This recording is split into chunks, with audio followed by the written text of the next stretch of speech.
రాకేష్ గారు, తెలంగాణలో కృష్ణా గోదావరి బేసిన్లలో నిజంగా ప్రజలను వంచినటువంటి ఘనత ఆనాటి బీఆర్ఎస్ది. కాళేశ్వరం 1,00,000 కోట్లు ఖర్చు పెట్టి కట్టినటువంటి కాళేశ్వరం ఇవాళ 3 బ్యారేజ్లు కుంగిపోయి అది ఏమాత్రం ఉపయోగం లేకుండా కంప్లీట్ నిరుపయోగంగా మారినటువంటి ప్రాజెక్టును కట్టి ఇవాళ మళ్ళీ తెలంగాణ ప్రాజెక్టుల గురించి కాంగ్రెస్ ప్రభుత్వానికి చిత్తశుద్ధి లేదని మీరు విమర్శించేటువంటి నైతిక హక్కు మీకు లేదు అని అంటున్నారు కాంగ్రెస్ నాయకులు. రోజా గారు, గుడ్ ఈవినింగ్ అండి.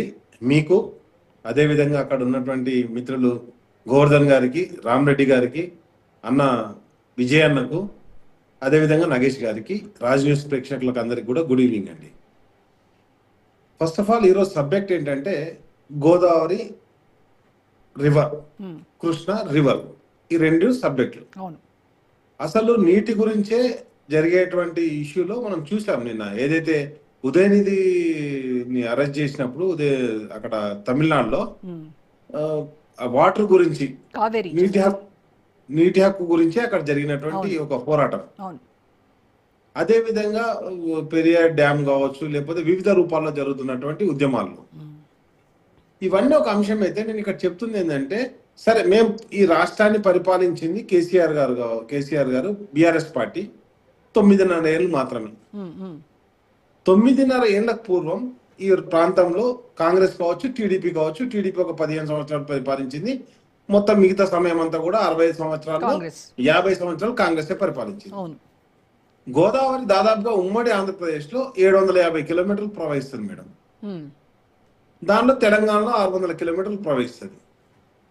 ఒక ఎస్ఆర్ఎస్పి దగ్గర ప్రాజెక్టు తప్పితే, మళ్ళీ ధవళేశ్వరం కాటన్ బ్యారేజ్ తప్పితే మధ్యలో ఎందుకు ఒక్క డ్యాము, ఒక బ్యారేజ్ కూడా కట్టలేకపోయారు కాంగ్రెస్ పార్టీ? దాని గురించి తర్వాత చర్చిద్దాం. ఇవన్నీ ఎందుకంటే క్వశ్చన్స్, బేసిక్ క్వశ్చన్స్. నువ్వు ఏమి చేయలేదు, ఏం కట్టలేదు. అండ్ నెక్స్ట్ వచ్చేసి నేను ఏమంటున్నా అంటే, ఈ రోజు అడుగుతుంది ఏంటంటే, గతంలో కేసీఆర్ గారి ప్రభుత్వమా, కాంగ్రెస్ ప్రభుత్వమా, టీడీపీ ప్రభుత్వమా కాదు, నేను అనేది ఏంటంటే, ఇక్కడ కొన్ని ప్రాజెక్టులకు కేంద్రం జల అనుమతులు ఇచ్చింది. 7 ప్రాజెక్టులకు. అది సీతారామ కావచ్చు, గూడెం కావచ్చు, మోదిగుంట కావచ్చు, చిన్న కాళేశ్వరం కావచ్చు, సమ్మక్క బ్యారేజ్ కావచ్చు, సమ్మక్క సాగర్ కావచ్చు, ఈ అన్ని బ్యారేజ్లకు కేంద్ర జల సంఘం అనుమతులు ఇచ్చింది. లేకపోతే కృష్ణా మీద ఉన్న పాలమూరు ఎత్తిపోతలు కావచ్చు, వీటన్నిటికీ అనుమతులు ఇచ్చిన తర్వాత ఆ అనుమతులు రద్దు చేయాలని చెప్పేసి పక్క రాష్ట్రంలో ఉన్నటువంటి ప్రభుత్వం, అక్కడ టీడీపీ ప్రభుత్వం ఉన్న ఏ ప్రభుత్వం, పక్క రాష్ట్రంలో ఉన్న ప్రభుత్వం జేఆర్ఎంబికి ఒక లేఖ రాసింది. వాటిని రద్దు చేయాలని చెప్పేసి వాటి మినిట్స్ లో పెట్టారు. ఈరోజు మినిట్స్ లో పెట్టినప్పుడు మన రాష్ట్రం నుంచే రిప్రజెంట్ చేసిన మన రాష్ట్ర ప్రభుత్వం కావచ్చు, జిఆర్ఎంబిలో ఉన్నటువంటి మన ఇంజనీర్లు కావచ్చు, లేకపోతే కేంద్రంలో ఉన్నటువంటి బీజేపీ పార్టీ నుంచి ఉన్నటువంటి కేంద్ర మంత్రులు కావచ్చు, తెలంగాణ ప్రయోజనాలు దెబ్బతీస్తుంటే, తెలంగాణ ప్రయోజనాలకు వ్యతిరేకంగా పోతుంటే ఎందుకు మనం పెదవులు మూసుకొని ఉన్నాం అంటే, ఇక్కడ స్పష్టంగా కనిపిస్తుంది ఏంటంటే, ఈ ప్రాంతం నుంచి ఎంపీలుగా ఉన్నది Congress party, BJP party. BJP party మనుగడ సాగిస్తుంది టీడీపీ సపోర్ట్ తోటి. కాబట్టి బీజేపీ నాయకులు ఎవరు మాట్లాడలేదు. కాంగ్రెస్ పార్టీ కూడా రేవంత్ రెడ్డి గారి కన్సర్న్లో నడుస్తుంది కాబట్టి, రేవంత్ రెడ్డి గారు చంద్రబాబు నాయుడు గారి కన్సర్న్లో నడుస్తుంది కాబట్టి దాని గురించి ఎక్కడ కూడా మాట్లాడలేదు. ఇప్పుడు నేను ఏమంటానంటే, నేను కట్టిన తర్వాత ఈరోజు 1,00,000 కోట్లు అయితే కాదు కదండి. కాళేశ్వరం ఏది అక్కడ బ్యారేజ్ లో ఒక బ్లాక్ తీసేయడానికి 400 కోట్లు అయితే అన్న 400 కోట్లు అయితే అని మీ బిజినెస్ కమిషన్ చెప్పింది, ఎన్డీఎస్సీ చెప్పింది, అందరు చెప్పారు. ఆ 400 కోట్లకు నువ్వు 40,000 కోట్ల ఇసుక అమ్ముకున్నావు. ఈ రోజు మీకు ప్రధాన వార్తాపత్రికల్లో ఈనాడు వచ్చిందల్లా చూడండి మేడం, 68,700 అంటే టన్స్ ఆఫ్ బిజినెస్ చేస్తే దాంట్లో 65,000 ఆఫ్ టన్స్ ఓన్లీ శాండ్ అమ్ముకున్నారు.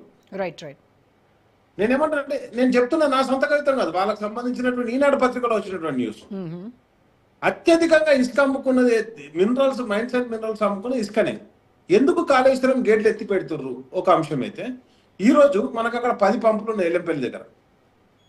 10 పంపులు ఆన్ చేస్తే మనకు 2 టీఎంసీలు పోయి మిడ్మానేలో పడితే, ఆర్కించి ఎల్ఎండి డ్యామ్ లో పడితే, మిగతా అక్కడ అది అనంత సాగర్ కావచ్చు, మలన్న సాగర్ కావచ్చు, కొండపోచమ్మ కావచ్చు, వీటన్నిటిని నీళ్లు పంపించుకోవచ్చు. మోటార్లు ఎందుకు ఆన్ చేస్తలేదు? అదే విధంగా 10 పంపులు కింద సమ్మక్క సరక్క బ్యారేజ్ దగ్గర ఉన్నాయి. సరే బ్యారేజ్ మీరు ఆపరేట్ చేస్తలేరు కావచ్చు, దేవాలయంలో లిఫ్ట్ అయితే ఉన్నది కదా, Yeah. దాని పంపులు ఎందుకు ఆన్ రాకేష్ గారు హరీష్ రావు ఏదైతే ఆరోపిస్తున్నారో తెలంగాణలో ఇవాళ రైతులు బాటిళ్లు తర్వాత బకెట్లు వీటిల్లో నీళ్లు మోసుకొని వెళ్తూ పొలాలను తడుపుకుంటున్నారు, ఇవాళ అలాంటి పరిస్థితి ఉంది అన్నారు. నిజంగా రాష్ట్రంలో అలాంటి పరిస్థితి ఉందా? మీరు నిజంగా రైతులు ఆ రకంగా నీళ్లు మోసుకెళ్లడం మీరు చూసారా? మేడం నేను చూడటం కాదు మేడం, మీకు కావాలంటే విజువల్స్ పంపిస్తాను.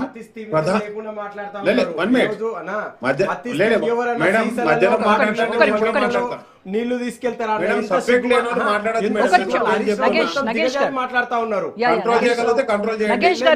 నగేష్ గారు మాట్లాడివ్వండి, మాట్లాడిన తర్వాత మీరు చెప్పండి. ఎస్ మేడం నేను ఏమంటున్నా అంటే మీకు కావాలంటే మా పేపర్లు కాదు మేడం, తెలంగాణ పేపర్లు కూడా వద్దు, ఆంధ్రజ్యోతి, ఈనాడు, సాక్షి పేపర్లలో ట్యాంకర్లతోటి నీళ్లు మొక్కలకు పోసినటువంటి విజువల్స్ ఫోటోలు కావాలంటే మీకు పంపిస్తాను.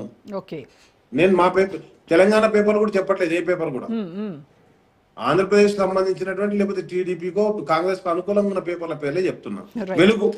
వెలుగు పేపర్లో కూడా చూద్దాం తెలంగాణ పరిస్థితి. ఇంకా కాంగ్రెస్ ప్రభుత్వం మరి దయానీయంగా మాట్లాడుతున్నారు.